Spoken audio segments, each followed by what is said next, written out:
Assalamualaikum warahmatullahi wabarakatuh. Selamat datang pada materi pembelajaran fungi. Baik, sebelum kita masuk ke dalam materi fungi, maka lebih baik saya memperkenalkan diri terlebih dahulu, yakni perkenalkan, saya Kurnia Wulansari dengan NPM 21177007, di mana dosen pengampunya yaitu Bapak Profesor Dr. Abdul Razak MSI, di mana saat ini saya belajar di program studi Magister Pendidikan Biologi, Fakultas Matematika dan Ilmu Pengetahuan Alam, Universitas Negeri Padang tahun 2022. Di mana video ini saya buat untuk memenuhi salah satu tugas mata kuliah saya, yakni media pembelajaran interaktif.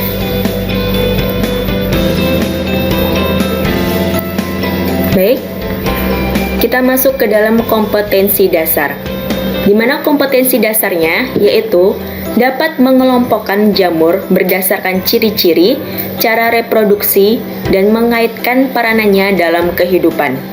Selain itu, dapat menyajikan laporan hasil investigasi tentang keanekaragaman jamur dan peranannya dalam kehidupan.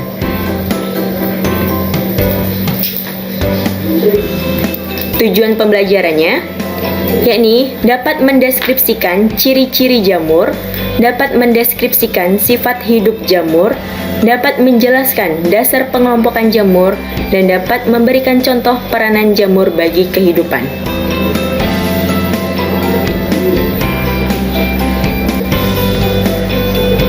Baik, kita masuk ke dalam materi jamur. Untuk materi pertama, yaitu pengertian dan ciri-ciri dari jamur.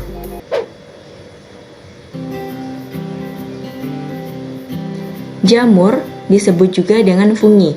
Ada yang tahu apa itu pengertiannya? Apa?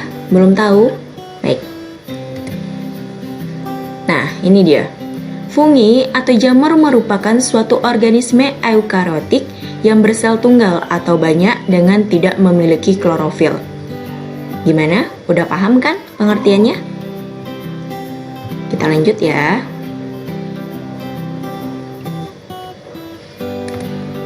Nah, kalau ciri-cirinya apa aja? Ini dia. Jamur atau fungi tidak memiliki klorofil, di mana berhabitat di tempat yang lembab. Ciri-ciri yang kedua, sel tubuh ada yang uniseluler, ada pula yang multiseluler. Yang ketiga, hifa ada yang bersekat, ada pula yang tidak bersekat. Yang keempat, tubuhnya ada yang mikroskopis, ada pula yang makroskopis. Yang kelima, alat reproduksinya ada yang berupa sporangiosfor, ada pula yang konidiospor. Yang keenam, reproduksinya secara aseksual dan juga secara seksual. Selanjutnya yaitu struktur tubuh jamur.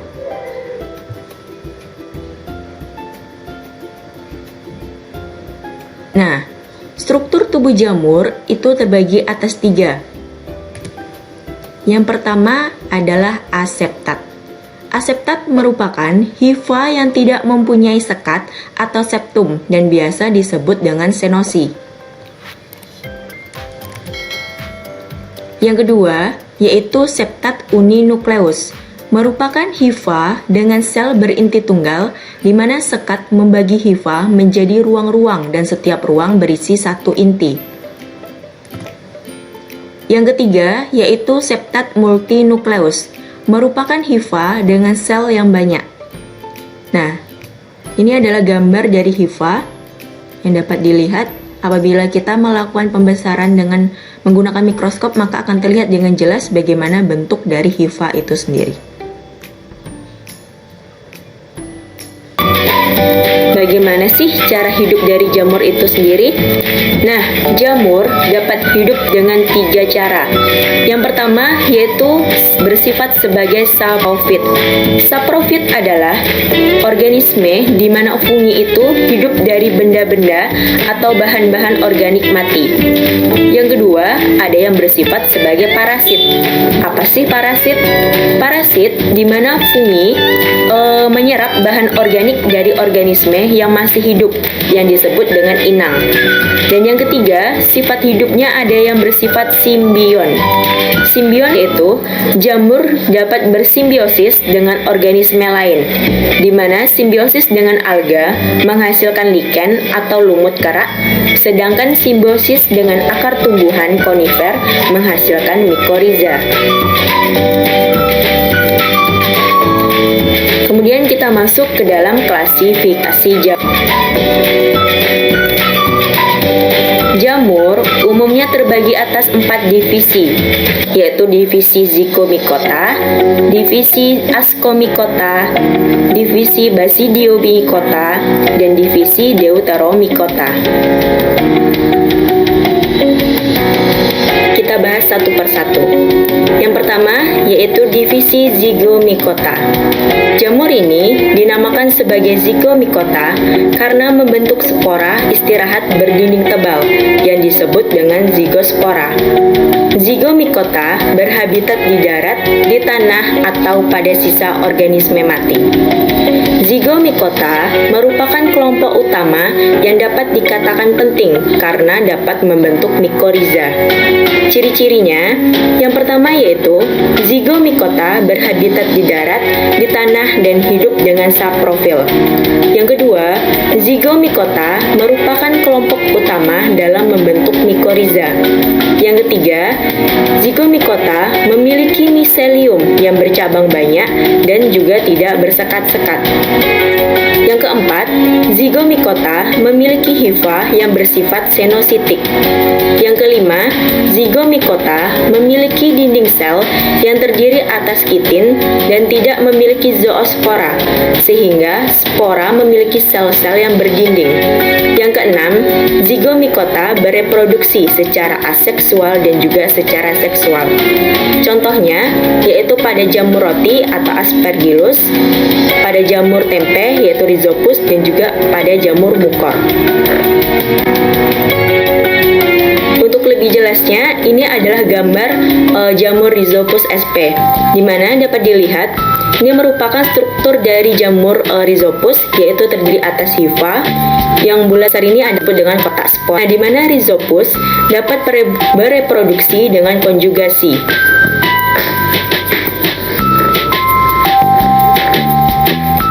Ini adalah jamur pada roti, yaitu Rhizopus stolonifer.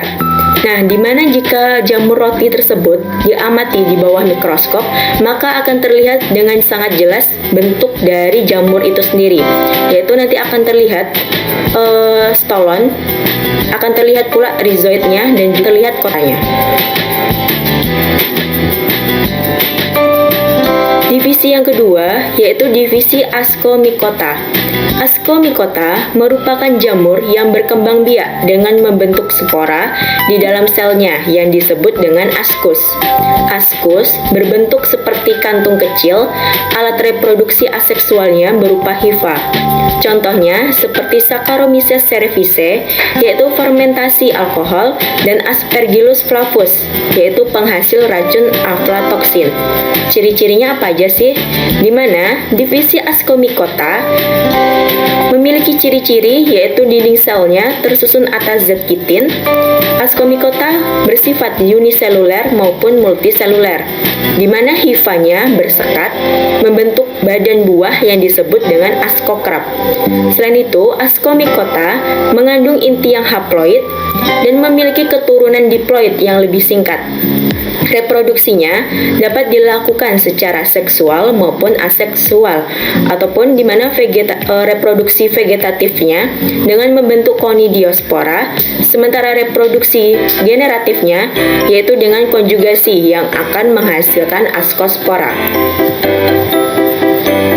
Contoh jamur-jamur pada anggota Ascomycota, yaitu jamur Ascomycota yang bersifat uniseluler terdiri atas Saccharomyces sp yang meliputi Saccharomyces cerevisiae, Saccharomyces sake, dan Saccharomyces tuak. Yang kedua yaitu pada jamur Candida sp meliputi Candida albicans dan Candida utilis.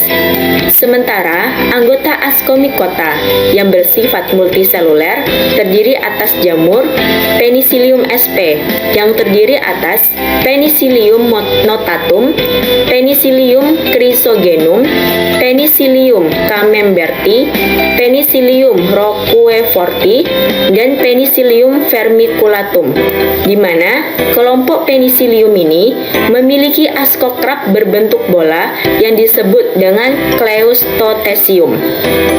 Jamur yang kedua yaitu Aspergillus sp yang terdiri atas Aspergillus wenti, Aspergillus niger, Aspergillus flavus, Aspergillus oryzae, dan Aspergillus fumigatus.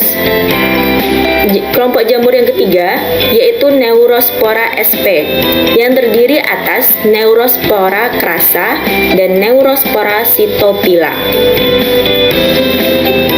Ini adalah gambar dari contoh jamur anggota Ascomycota, contohnya pada Saccharomyces yang dapat dilihat pada gambar ini.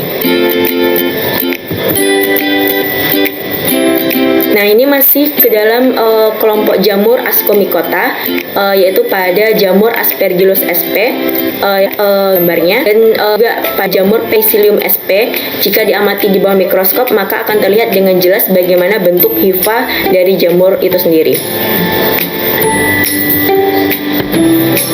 Divisi yang ketiga yaitu divisi Basidiomycota, di mana ciri-cirinya hifa bersekat-sekat, tubuh makroskopis, ada yang berbentuk payung, lembaran berlekuk-lekuk, dan papan. Hidupnya sebagai saprofit atau parasit pada organisme lain. Alat reproduksinya yaitu dengan tubuh buah atau basidiokrap yang menghasilkan basidium dengan basiosporanya. Reproduksinya yaitu secara seksual. Contohnya yaitu pada jamur marang, jamur kuping, jamur tiram, maupun jamur shiitake. Nah, ini adalah contoh jamur pada anggota Basidiomycota, yaitu dapat dilihat ini adalah jamur kuping.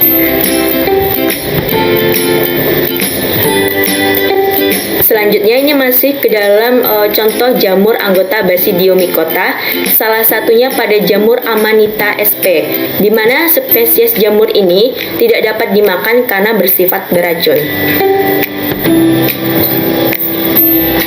Nah, ini adalah contoh masih dalam contoh Basidiomycota, yaitu pada jamur kuping, yaitu Auricularia sp.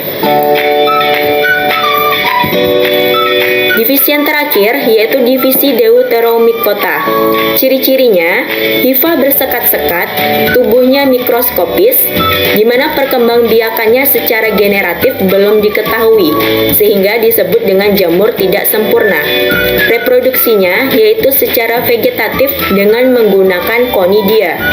Hidupnya sebagai saprotrof, terutama pada sisa makanan, tongkol jagung, atau pada sisa rumput setelah terbakar.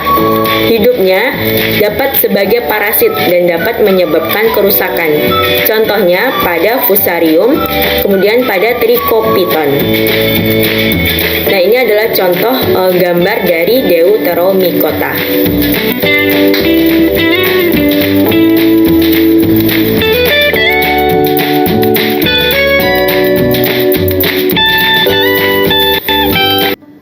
Materi selanjutnya yaitu peranan jamur. Nah, untuk yang pertama, peranan jamur yang menguntungkan.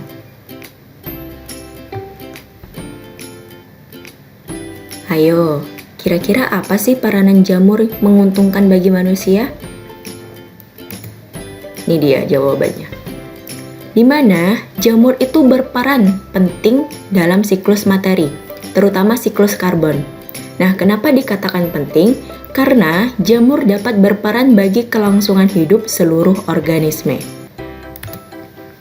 Yang kedua, jamur juga dapat berperan sebagai dekomposer atau pengurai, di mana jamur dapat menguraikan sisa-sisa tumbuhan, baik itu pada hewan juga, dan juga pada bahan-bahan organik lainnya. Dan hasil penguraiannya dapat dikembalikan ke tanah, sehingga nantinya dapat menyuburkan tanah. Peranan selanjutnya, nah ini dia, Jamur juga berperan dalam industri fermentasi, terutama dari kelompok aragi.